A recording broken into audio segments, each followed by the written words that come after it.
AIIMS Delhi दोस्तों, तो आज 6 अप्रैल 2024 और आज से करेक्ट एक महीने बाद यानी 5 मई 2024 को है नीट का एग्ज़ाम।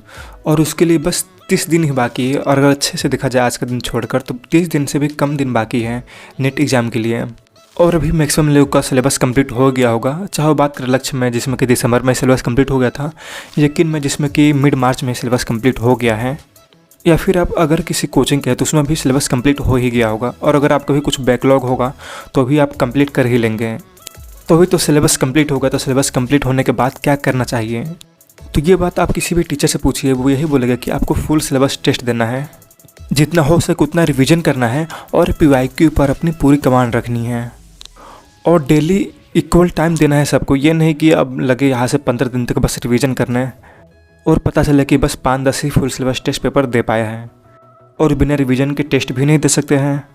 तो अभी से एक प्रॉपर प्लानर रहना चाहिए कि मुझे इतने दिन में ये सब रिवीजन करना है। लाइक डेली मुझे 4 से 5 घंटे रिवीजन को देने हैं, डेली मुझे 3 घंटे टेस्ट को देने हैं, 2-3 घंटे टेस्ट की एनालिसिस को देने हैं।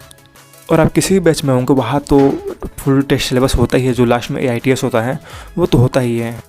बट अगर आप कुछ एक्स्ट्रा करना चाहते हैं, एक्स्ट्रा प्रिपरेशन करना चाहते हैं नीट के लिए, क्योंकि बैच में बस 5 से 10 ही फुल सिलेबस टेस्ट रहता है, तो अगर आप अलग से फुल सिलेबस टेस्ट देना चाहते हैं तो आप ये उस्वाल की तरफ से आने वाला नीट UG के लिए मॉक टेस्ट सीरीज ले सकते हैं, जो कि नीट 2024 के पूरे पैटर्न पे बेस्ट है, जिसमें कि 10 फुल सिलेबस टेस्ट हैं, उसके डिटेल एनालिसिस है, उसके डिटेल आंसर शीट यानी एक्सप्लेनेशन भी दिया गया है।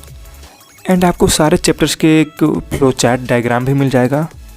और टोटल 10 फुल सिलेबस टेस्ट है जिसको कि आप दे सकते हैं अपने नीट एग्ज़ाम के पहले, क्योंकि सारे टीचर्स भी बोलते हैं आप जितना मैक्सिमम फुल सिलेबस टेस्ट हो सके उतना सिलेबस दीजिए।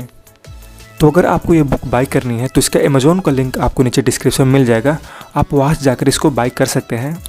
तो ये तो रहा बात फुल सिलेबस टेस्ट के लिए अगर आपको एक्स्ट्रा देना हो तब। और फिर सबसे ज़्यादा इंपॉर्टेंट बात आती है PYQ के लिए।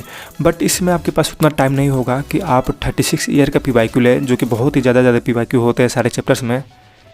बट जिनको 2025 का एग्ज़ाम देना है वो ये डिटेल 36 ईयर का PYQ उस वाल का बाई कर सकते हैं। इसका भी लिंक नीचे आपको डिस्क्रिप्शन में मिल जाएगा।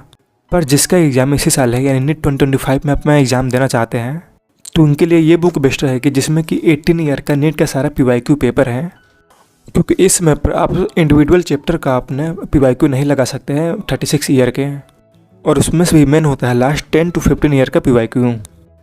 तो इस बुक की खासियत ये है कि इस बुक में आपको लास्ट 18 ईयर का यानी 2006 से लेके 2023 तक जितने भी नीट के एग्ज़ाम हुए हैं आपको सारे उसके पेपर एक टेस्ट फॉर्मेट में मिल जाएंगे। जैसे कि बात करें 2023 के, 2022 के दोनों अटैम्प्ट का, या फिर 2021 का, 2020 का, ऐसे करते करते 2006 तक जितने भी नीट के एग्ज़ाम हुए हैं आपको उसके सारे टेस्ट पेपर एक टेस्ट फॉर्मेट की फॉर्म में मिलेंगे, जिसको कि आप OMR पे एक टेस्ट की तरह दे सकते हैं 3 घंटे का टाइमर लगा के, और इसका डिटेल सोल्यूशन इसके बैक में भी मिल जाएगा।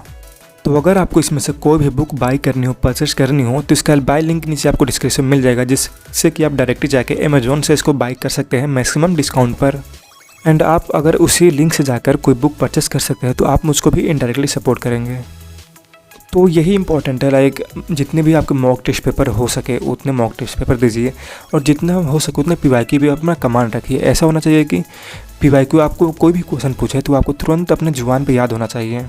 क्योंकि मेरे बहुत सारे सीनियर्स हैं वो बताते हैं कि उनके जो टीचर है जो कोटा में पढ़ाए हुआ, बहुत जगह पढ़ाया हुआ, वो बोलते हैं कि आप अपने PYQ पूरा कमांड रखिए। कितने भी ईयर के मैक्सिमम अगर 10 से 15 ईयर के PYQ तो आपके ज़बान पे होना ही चाहिए। कोई भी अगर क्वेश्चन इसमें से आ जाए तो आप उसे लगा लेना ही चाहिए। और जो लोग मेरे साथ यानी अभी क्लास 12th में है और अपना एग्ज़ाम नीट 2025 में देंगे, उनके लिए भी ये सजेशन दूंगा कि आप एक PYQ बुक खरीदिए जिसमें लास्ट 35 या 36 ईयर के सारे क्वेश्चन हो, और आप उसको डेली लगाइएगा। डेली तो नहीं हो सकता है, बट जब आपका एक चैप्टर कंप्लीट हो जाए तो आप डायरेक्ट जाइए अपने PYQ बुक में और उस चैप्टर के जितने PYQ होते हैं उन सबको लगा लीजिए, और जो नहीं आया उसको बार बार आप लगाइए, क्योंकि PYQ क्वेश्चन बहुत ज़्यादा रिपीट होता है। चाहे आपके DBP हो, चाहे आपके टेस्ट हो, टेस्ट में PYQ के क्वेश्चन बहुत ही ज़्यादा रिपीट होते हैं, तो इससे आपकी टेस्ट भी प्रैक्टिस अच्छे से होती रहेगी।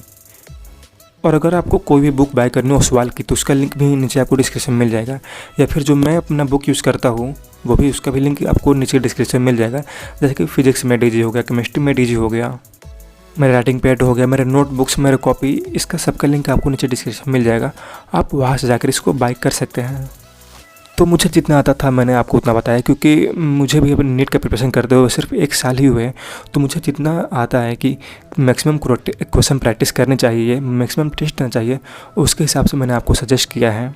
तो अगर कुछ ऐसा लगा कि मैंने कुछ गलत बोला हो तो आप नीचे कमेंट करके मुझको करेक्ट कर सकते हैं, क्योंकि मैं अभी सीख ही रहा हूँ। तो चलिए आज की इस वीडियो में बस इतना ही, तब तक के लिए टाटा बाय बाय।